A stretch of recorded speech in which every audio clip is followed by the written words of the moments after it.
আমি দায়িত্ব নেওয়ার পর থেকে প্রতি সপ্তাহে কোথাও না কোথাও একটা করে হাতি মারা যাচ্ছে।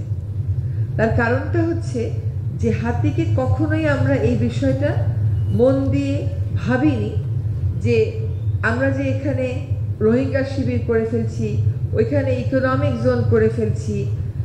আমরা মনে করছি একটা পাহাড়, সে নিরর্থক দাঁড়িয়ে আছে, তাকে নিরর্থক দাঁড় করিয়ে লাভ কি? বরং যদি আমরা একটা ইকোনমিক জোন করি, 1000-3 লোকের ওখানে কর্মসংস্থান হবে।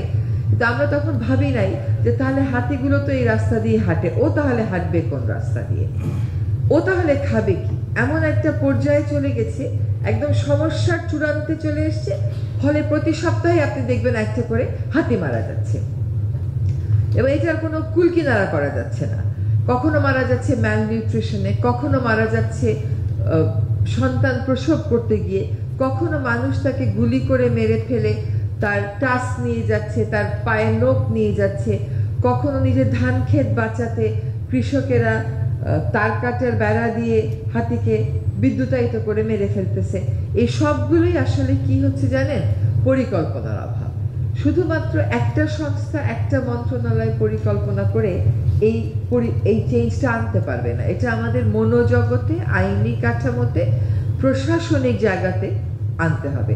ধরেন আপনি বিভিন্ন মন্ত্রণালয় বিভিন্ন সময় বিভিন্ন প্রকল্প দেয়, তো ওই প্রকল্পটা প্রণয়নের সময় ধরেই নেয় যে ডিপার্টমেন্ট অফ এনভায়রনমেন্ট ছাড়পত্র দেওয়ার সময় পরিবেশটা দেখবে। সেটা কিন্তু আসলে কথা না। সরকারের প্রত্যেকটা সংস্থার, প্রত্যেকটা মন্ত্রণালয়কেই পরিবেশ বান্ধব হতে হবে। পরিবেশটাকে আমাদের রাষ্ট্রের সকল পর্যায়ে মূল্যবোধের একটা বিষয় হিসাবে অন্তর্নিহিত করে দিতে হবে, যাতে করে শুধুমাত্র একটা সংস্থাই পরিবেশের কথা বলে আর বাকি কোনো সংস্থা পরিবেশের কথা বলবে না, এইটা না হয়। যখন গৃহায়ন ও গণপূর্ত একটা হাউজিং এর স্কিম করে, তখন তাকে দেখতে হবে হাউজিংটা কি 2 ফসলি 3 ফসলি কৃষি জমিতে কিনা, তাকে দেখতে হবে এই হাউজিংটা জলাভূমিতে কিনা, তাকে দেখতে হবে এই হাউজিংটা যদি হয় তাহলে নগরে পরিবহনের উপরে, পানি সরবরাহের উপরে, বিদ্যুতের উপরে, অন্যান্য ইউটিলিটিসের উপরে কেমন চাপ পড়বে, সেই চাপ নেওয়ার উপায় আছে কিনা।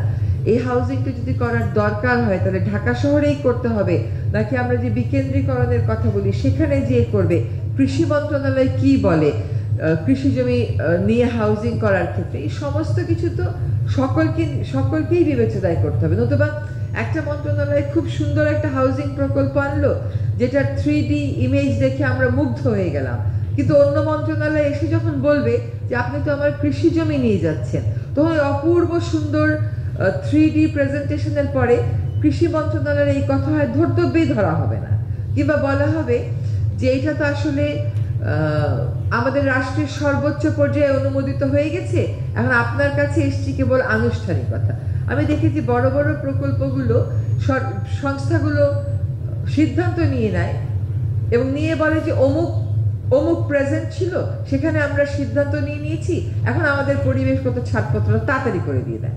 অ্যাজ ইফ পরিবেশ অধিদপ্তর আছেই সকল প্রকল্পে ছাড়পত্র হ্যাঁ বলার জন্য। এটা তো আমাদের কাজ না, আমাদের কাজ তো নাও বলার জন্য। কিন্তু আমাদের জন্য না বলতে না হয়, সেজন্য প্রথম থেকে একসাথে সন্নিবেশ করে কাজটা করলে হয়। আরেকটা হচ্ছে কি, কিছু কিছু মন্ত্রণালয়ের অনেক বড়, তারা মনে করে যে আমরা যেটা করছি এটাই উন্নয়ন, এই দিক দিয়ে রাস্তা না নিলে, এই দিক দিয়ে যদি একটা ব্রিজ না বানাই, এদিক দিয়ে যদি একটা ফুট ওভার না করি, তাহলে আসলে উন্নয়নটা হবে না। কিন্তু ওই যে উন্নয়নের সময় যে পরিবেশটাকে অন্তর্নিহিত রেখে দেখতে হবে, এই কাজটা কিন্তু কখনো হয় না।